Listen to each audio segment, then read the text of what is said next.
Alright, what's going on today, guys? In today's video, we're going to be taking a look at another weapon showcase. This time around, we're going to be doing Desk Poker. So getting into the build itself, we're obviously going to be rocking a Desk Poker at plus 10. We have a Golden Order seal to cast Golden Vow. I feel like it's the only buff you really need for this build. I have the Knights Cavalry set because I think it works really nicely with the Desk Poker. You guys can obviously use whatever you want. For Talismans, we're running the Magic Scorpion Charm for increased magic damage. We have Ritual Sword Talisman for increased attack power at full health. We also have Shard of Alexander for increased Asher War damage by 15%. And then finally, the Carrion Filigree Crest to reduce the FP cost of our Asher War. You guys can go ahead and pause the video right here to look at the stats. I just maxed out Int because the Ash scales primarily with Int.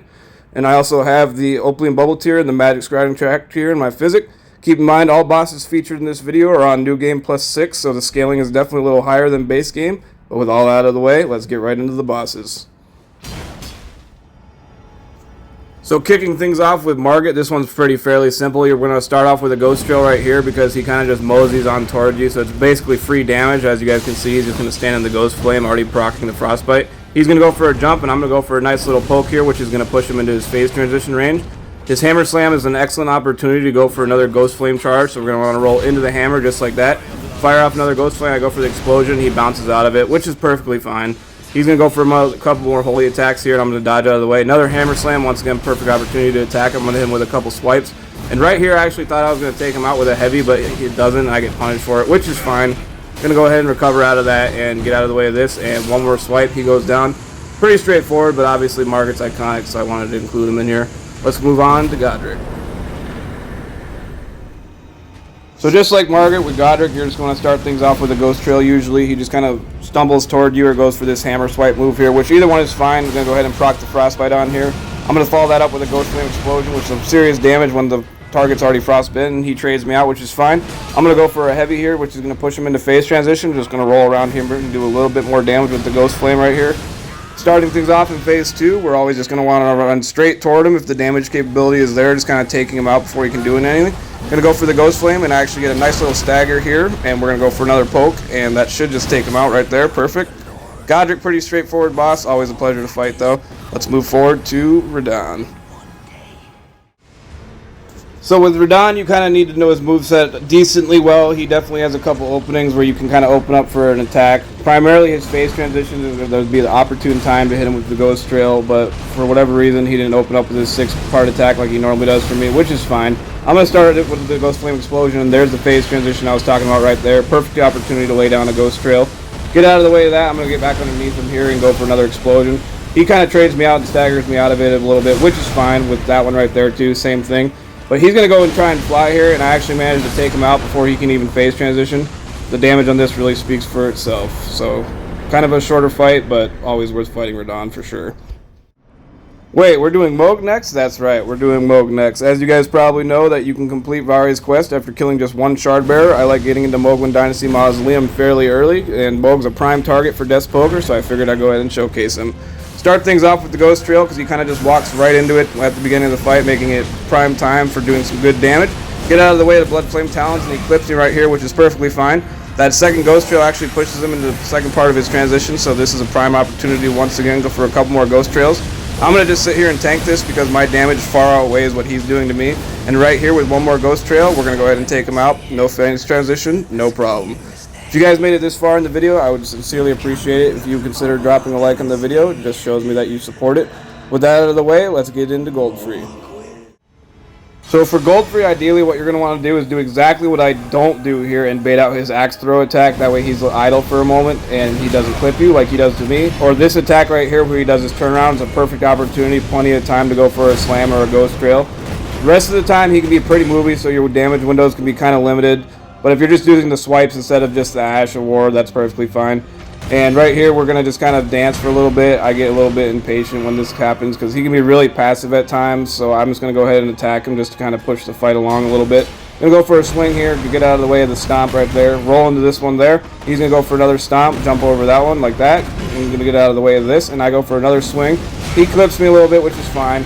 But he's going to finally follow up here in a second with the swipe that I was talking about earlier right there. And we're going to go for an explosion here. And that's going to completely nullify the rest of his health bar. No problem. Let's get things started with Morgoth. So with Morgott and Godfrey, the actual Godfrey, not Goldfrey, I like to bone out at the beginning of the fight. That way they're at the distance of the arena instead of right in front of your face. Just gives you a little more room for ghost trails like you see there. He's going to go for his jump attack, which is an excellent opportunity to go for an explosion. And with just 2 Ashes of War, that's already going to push him into his phase transition. I'm going to go for a ghost trail, forgetting that the acid actually nullifies the ghost flame, which is perfectly fine. Gonna go ahead and follow that up with yet another ghost trail, and he does his sword call down move, which is great because he's just gonna be standing in the ghost flame taking free damage essentially. I'm gonna go for another ghost trail, but I'm pretty sure he got taken out before he can even hit me right there. Pretty straightforward. I love Morgott as a boss, but there's definitely ways that you can cheese him pretty easily, Death Poker being one of them. But with the Morgott down, you guys know what time it is. Time for the Fire Giant. With Fire Giant, this is going to be one of the few times you guys actually see me use my Flask and the Golden Vow Incantation. Just with these fights, always assume they're both active, but with Fire Giant, he can be kind of a lengthy fight at times, so I always use these buffs as late into the fight as possible. Getting out of the way of that Snow Swipe to start things off, and right here I must have been sleeping or something because I just get absolutely bodied by his shield. I have no idea what I was thinking there. Moving things forward, he goes for the move that I was actually looking for, is this big slam with his foot and the shield, which leaves his foot wide open to some good damage. Starting things off with a Ghost Trail, I'm going to follow that up immediately with another Ghost Trail. Going to try and take him out before he rolls away, but he gets the best of me and gets away, which is perfectly fine. Go for the explosion, which I missed, but we're going to go ahead and hop on Torrent right here, and I'm going to go ahead and take the opportunity to refill the mana while I'm at it. Going to get a little bit closer to him right here, and we're going to go for a Ghost Flame Explosion immediately as soon as I jump off a Torrent right there. And with just one more swipe, that's going to push him right into Phase 2. With Phase 2, what we're going to want to do is just start with some Ghost Trails because his hands always go into the same position, leaving him wide open to some easy damage. Going to go for 2 there, and I almost managed to take him out before he can get back up, which is fine.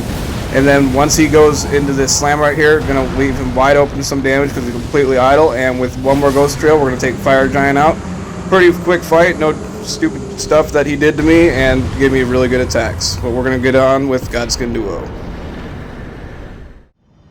So I know I probably sound like a broken record by this point, but I always recommend starting off with Noble and then transferring to Apostle in this fight. Just makes it way easier in my opinion. And already with one Ghost Trail, that's going to push the Noble into his phase transition. I get clipped by a Fireball from the Apostle, but the damage trade-off is definitely worth it. One more Ghost Trail, we're going to go ahead and take him out. Moving on to the Apostle. Going to lay down a Ghost Trail, and he trades me out again, which is perfectly fine. He's going to go ahead and stand in the Ghost Flame, and that's going to push him well into his phase transition. I'm going to follow that up with another Ghost Flame, and that's going to take him out before he can do anything crazy to me. And this fight is perfect with the Death Poker because you can just literally spawn kill the boss, as we're about to see as they come back in. So I'm just going to stand here and lay down 3 Ghost Trails, and as soon as the Noble comes back in, he gets absolutely just toasted, just cannot take it, ending this fight pretty simply and pretty easily. Gets toasted there, and you guys can tell I was pretty satisfied with this one, taking them out before they could do a whole lot in pretty good time as well. Let's proceed forward to Malekith. So as Beast Clergyman, ideally what you're going to want is get his dialogue so he kind of just stumbles toward you, but unfortunately I died in my first attempt, so he just sprints right towards me.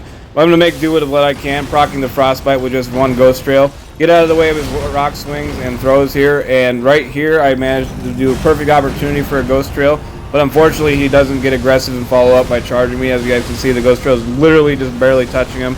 But anyway, moving forward to the fight, we're going to get through that rock throw right there. And with one more poke, we're going to go ahead and push him into phase transition. With Malekith, ideally, we're looking for Destined Death as the best opportunity to do some serious damage. And right here, Malekith reminds me why he's one of the hardest hitting bosses in the entire game. Thankfully, I've finally learned his moveset, and I'm able to predict the Destined Death right here. And we're going to go for a Ghost Explosion right here. Clipping him pretty nice for some good damage. He goes for a second follow-up, and I barely managed to escape that. I actually thought I was going to die right there, to be honest with you guys. But right here is another good window right here where he goes around and slams down like that. And with just one more explosion, we're going to take Malekith out. He definitely made me work for it. Came real close to death there, but we managed to clutch up. Let's get on to Gideon. Gideon's an excellent opportunity to just show you guys the buff routine. Really short. Just start things off with the Flask and then follow that up with Golden Vow. Really is about as simple as it gets. So we're going to go ahead and do the standard thing. We're just going to let him proceed for a little bit of his dialogue so he kind of stun locks for a second. Right after he says Elden Lord, you go for your first attack here. I'm going to start things off with a Ghost Flame, and unfortunately I don't get the stagger lock, which is fine. I'm going to go ahead and follow that up with a Ghost Flame Explosion, and thankfully with this fight, things didn't become too problematic. You guys know once he can get out of that, just getting really spammy with his spells, but I got good RNG and he just standed in the Ghost Flame. I'm not sure if that's a clean kill or not. Make sure you guys let me know in the comments, but Death Poker definitely made good work of his health bar regardless. But with getting out of the way, you guys know what time it is. My favorite boss, Godfrey. Godfrey, first Elden Lord. What a true Chad of a fight. I absolutely love everything about this fight. Never get tired of it. Anyways, moving to the fight itself, and I actually remembered to bait out the axe throw this time around. Starting things off with a ghost trail, and he clips me with his axe for a little bit of damage, but the damage trade-off is definitely worth it in my opinion, doing a good quarter of his health bar or so. Gonna jump out of the way of his Earth Shatter attack, and I'm gonna go through another ghost trail, and he follows that up with another axe throw, which is kind of strange because I never really see him do it back to back like that. But I'm gonna follow that up with an explosion, pushing him towards his phase transition range, get out of the way of those next attacks, and once right here, he's gonna go for the phase transition. I'm gonna refill my mana and my health while he's doing that. I should have just heavy poked him right here. I don't know why I did, but there's something about in my brain that I just like to fight this boss longer than I actually need to. I don't know what it is. It's the music, the movement, the jumping, just everything about it. I just love every second of it. He's going to go for another Earth Shatter attack. Just follow that up with a couple jumps as always. Pretty standard stuff. And right here, I'm going to go for another Ghost Trail, and that's going to do a little bit more damage to him. And I'm going to go ahead and follow that up with a Sling, pushing him into the Horaloo phase. Right here, we're just going to go up for a poke because he's idle for a second right here. And right here, the audio does get scuffed a little bit. I'm really sorry. I have no idea what happened. I'm just using my Xbox to record, so like sometimes with these fights, just halfway it just cuts out. I don't know, it's just because of attacks are so loud or something. So just thought I'd give you guys a disclaimer on that. Like I said, I'm really sorry about it. Anyways, moving on with the fight, we're going to go ahead and do a ghost poke right here. And right there, perfect opportunity to push him right into his phase transition. Going to roll into this one here and then roll into the second one as well. Following that up with another Ash of War for some good damage, explosion. He clips me with his foot, but I'm just going to try and get out of the way just to stay alive and keep the fight going as long as I can. I do kind of choke up a little bit, but I just wanted to stay alive, so I was just kind of playing it safe at this point. Jump over that slam right there. And then finally, after this next couple swipe combos, he finally goes for the move that I'm looking for in his jump, which is a perfect opportunity to either hit him or just go for an Ash. One more poke, going to take Horaloo out. Always a pleasure to fight him. Definitely the best fight in the game. If you guys think otherwise, make sure to leave me a comment about it. So let's wrap things up with Radagon of the Golden Order. So a couple of problems with Radagon is A, he can parry this Ghost Trail for some reason, makes no sense in my opinion, and B, that he's pretty movie in that his damage windows for the Ash of War are kind of limited. So I'm going to go ahead and dance with him for a little while until I see the windows that I'm looking for. So we're going to dodge into that. I get clipped by his Holy Spear, but that's okay. Get out of the way of that one, and he's going to go for the Hammer Slam. Going to dodge into that and go for an Ash and do a little bit more damage. He's going to go for another Hammer Slam, and he's going to come around, and I'll get out of the way of that one as well. Perfect opportunity, go for a second Ash, jump over this one. He's going to go into his big Hammer Slam, which is an excellent opportunity to do some good damage because he's idle just for a couple seconds. Follow that up with a Slam, and he clips me right here, but that's perfectly fine. I still have a good amount of health. He's going to follow that up with his triple Hammer Slam, which is probably the best opportunity we have in this fight to do some good damage because it does leave him idle. And get out of the way of this last slam here. I'm going to go for a full Ghost Trail, and that's going to completely nullify the rest of his health bar. But with Radagon down, let's proceed forward to the Elden Beast. With Elden Beast, he always goes for the same attack animation on his startup, being his flamethrower attack, leaving him idle to some really good damage, especially when you're using something like Death's Poker. You guys are going to want to do what I'm not doing here. Once again, I managed to scuff this a little bit. I was getting a little antsy. So I'm going to start things off with the Ghost Trail, and he's going to back out of it a little bit. So I do a little bit of damage, but ideally you're going to want to wait till he does this animation right here so you can follow it up with 2 Ghost Trails instead of just the one. Going to send him back underwater, and that's going to put him at the 75% health threshold when he almost always goes for his first ring right here, which is exactly what he does. Going into the air, and we're just going to want to just jump over the ring per usual. I'm going to take this opportunity to set up Golden Vow again because I know that he's going to pop out of the water a good distance away from me here. I'm going to go ahead and pop that Golden Vow, and we're just going to rush him down. I wish we could use Torrent this fight. Would have made it way simpler in my opinion, just traveling the distance because he's always moving away from you. Going to get out of the way of this attack right here. And he's going to go for his slam with his sword, and I'm going to dodge right into that one, just like this. Going to go for a Ghost Trail. I actually misinterpreted this attack. I thought he was going to go for Holy Rain, but instead he goes for his Explosion attack. It can be kind of hard to predict, especially when you're at close range. I should have gone for a better attack right here, but I healed instead, which is fine. He's going to go for his grab, and I narrowly dodged that. But right here, you guys are going to see where the Death Poker's damage can really shine. Keep in mind, Elden Beast is immune to Frostbite and has good magic resistance. But with just a couple Ghost Trails, I'm going to sit here and just spam him down. And the Holy Rain's going to come down, but I'm going to take him out, which gets rid of it. And that's going to take care of Elden Beast. That's also going to take care of today's video. As always, I appreciate you guys watching, and I hope you guys have a good rest of your day. Thank you.